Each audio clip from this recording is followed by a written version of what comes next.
Good evening, everyone. This is Bailey May from Sandsboro Ridge Country Club, bringing you a little bit of pet wisdom this evening.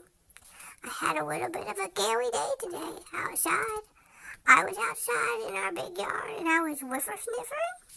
That's what I do when I go outside and sniff all the smells that are out there in the grass, the bugs, the birdies, all the stuff that's been out there. Other doggies that stink in my yard at night when I'm not paying attention and I'm in bed sleeping. And cats that wander through. Anyway, back to the wisdom. I was sniffering, and I wasn't paying attention to my mommy. Her was calling me, and I ignored her.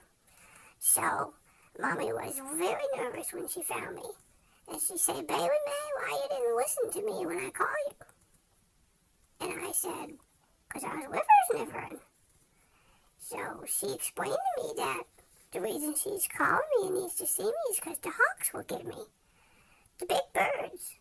And I said, "What are you talking about, the big birds, Mommy? What are you talking about?"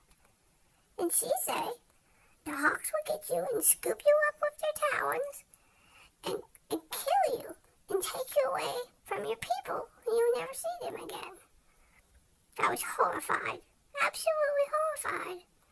I was so scared. See my ears way back? I can't bring them up. It was so scary thinking about it. So I just wanted to share that wisdom with you. And you guys, your pets out there, you tell your peoples that you will listen to them. And people, you tell your pets about the hawks. 'Cause they will scoop you up if you're small enough. And I'm small. I'm only about 5 pounds. And I want to stay with my people forever. So that's your pet wisdom from Bailey May on this Thursday evening. You guys have a good night.